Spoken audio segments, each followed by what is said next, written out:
O que podemos dizer sobre a libertação da Venezuela?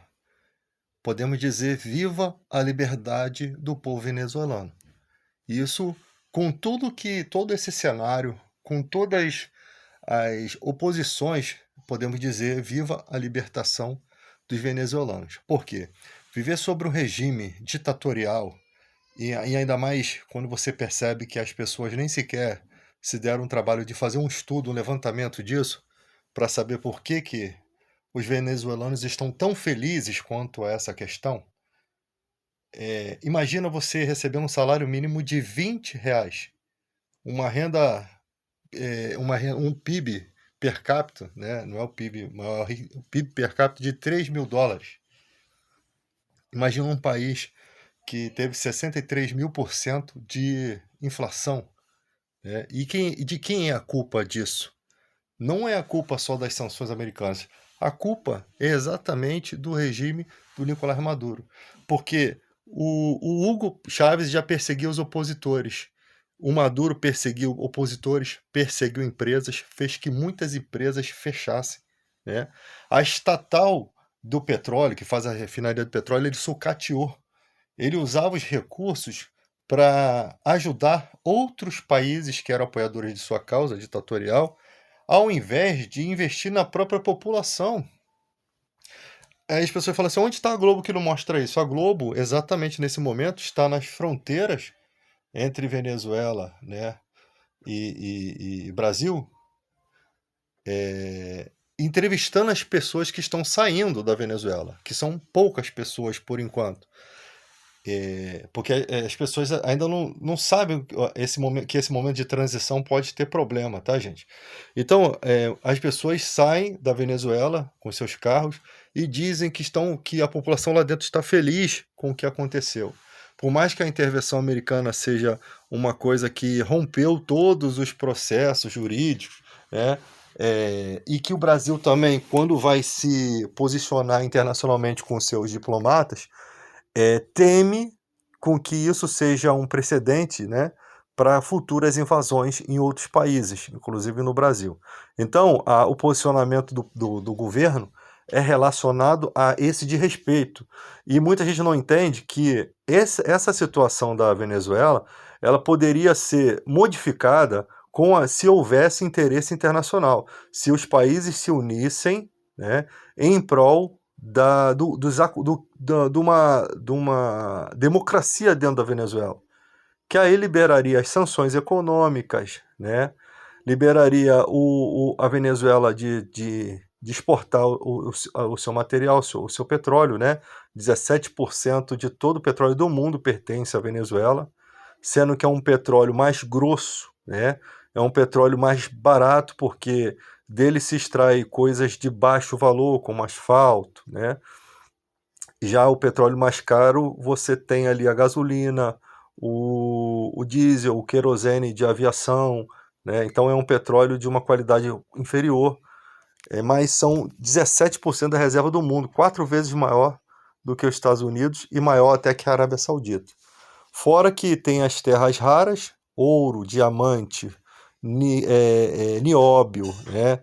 Tem uma área lá que eu falei no outro vídeo, na Amazônia, que é da parte da Venezuela, que tem ali, estima-se, de 8 a 10 toneladas de ouro e outros materiais. Então, o Maduro, o que ele fez? Ele sucateou a estatal, né, PDVSA, uma estatal, e esses recursos, ao invés de ir para a população, ia para os países, para projetos sociais em outros países. Então é um cara que realmente é responsável pela desgraça. Em 50 anos, a economia da Venezuela passou da o quarto país mais rico do mundo, né, que na época do Hugo Chávez ainda tinha em desenvolvimento, ainda tinha algumas coisas, né, relacionadas à educação, cultura, e tinha muita coisa boa. Né, era um paraíso fiscal ali para quem queria fugir da ditadura do dólar, né? E aí até que veio as sanções. Mas o Maduro foi um opositor ferrenho às empresas, fez com que empresas fechassem portas e gerou falta de abastecimento do povo. Ele causou ali a fome, né? E não conseguiu solucionar e parece que não havia interesse. Saindo o Maduro do poder, ainda fica a sua cúpula política, todos ditadores também ligados ao Maduro, judiciário, forças armadas, sistema político. Então, a intervenção naquele país em relação a novas eleições, esse momento de transição é um momento que agrava principalmente num país onde o salário mínimo é R$ 20, né? Então as pessoas já passam necessidade. Se houver guerra, se houver, porque eles não vão aceitar na boa, né? Essa intervenção. Então os Estados Unidos foi lá, tirou o Maduro e deixou a casca do Maduro lá, ou seja, deixou o sistema dele lá ainda, né?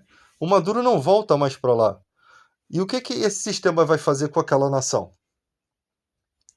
Porque você tem um líder e agora você tem várias lideranças que pensam de formas diferentes, que não estão sujeitos umas às outras, né? É complicado. A vice-presidente não tem a mesma força, assim como o Maduro não tinha a mesma carisma do Hugo Chávez, né? O Hugo Chávez era mais esperto, né? E aí, como que vai ficar a situação? Então, algumas pessoas já estão fugindo desse momento de transição e eu acho que elas são até espertas, porque elas vão sair do país e tem gente que não sei se tem veículo para sair, mas se pudesse sair e pedir ajuda em outros países, como o Brasil, seria muito bom. Por quê? Porque aí depois tu voltava para lá quando o país estivesse estruturado, porque nesse momento podem existir conflitos, podem existir coisas, né? Os Estados Unidos vão ter que impor um poder ali dentro para poder, primeira tentativa foi negociar, né? Tentou fazer com que a vice-presidente administrasse o país. Ela primeiramente disse que sim, depois disse que não. Ou seja, vão se manter resistentes aos Estados Unidos. E ali tem a Maria Corina Machado, que foi a vencedora do Prêmio Nobel, né, da Paz, que é uma opositora ao governo. Então o desejo dos Estados Unidos era botar a Corina. Possivelmente eles podem botar a Corina na marra, até que se institua uma eleição democrática, né? Então, uma intervenção para a fins de uma eleição é muito difícil, no momento em que a casca do Maduro vai se fazer resistente, porque a casca do Maduro é a alma dele que está lá, representando ele lá, com os mesmos pensamentos ideológicos, com a mesma centralização de poder, com o mesmo modus operandi. Aí como é que fica a situação? O Brasil, por sua vez, não pode se posicionar com as ações dos Estados Unidos, porque as ações deles têm muito cunho de interesse financeiro. Tá? Por mais que seja uma ação boa, ainda que brusca, e seja boa, de retirada de um cara ditador e salvando ali a população, é uma ação que tem motivações financeiras, motivações pessoais. E quando existem essas motivações pessoais, não se respeita valores, né? Não se respeita nada.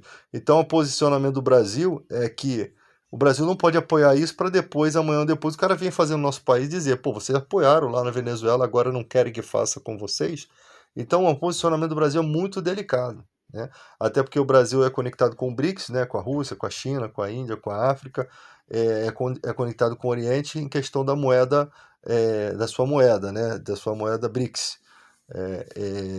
que é uma oposição ao dólar americano. Então, a gente praticamente fica nessa linha de fogo contra os americanos, né? Devido a essa questão.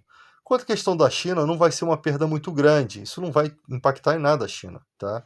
Nem a Rússia, né? O petróleo da Venezuela precisa de solvente para poder valorizar esse petróleo. Ele não tem muito valor, mas a quantidade que tem e as terras raras, todos os processos estratégicos da América Latina, né? Você tem uma estrutura na Venezuela, é um país que se foi o quarto maior economia do mundo, ela pode virar um mundo globalizado de cabeça para baixo, porque pela quantidade de petróleo vai fazer com que outros países percam as suas posições. Se ela, assim que demorar, vai demorar, né? Isso, mas ingressando no mercado com suas terras raras, com seu ouro, vai fazer uma concorrência muito grande, vai mexer na balança econômica do mundo, tá? Ainda mais com a grande potência como os Estados Unidos fazendo tudo isso dar certo. E aí, mano, possivelmente a vida dos venezuelanos com certeza será melhor. E para mim é isso que está importando, tá? O importante nesse momento é que os Estados Unidos não se metam com o Brasil, né? E também o mais fundamental é que aquele povo tenha direito à vida. É essa a maior importância. Isso que a gente tem que ver.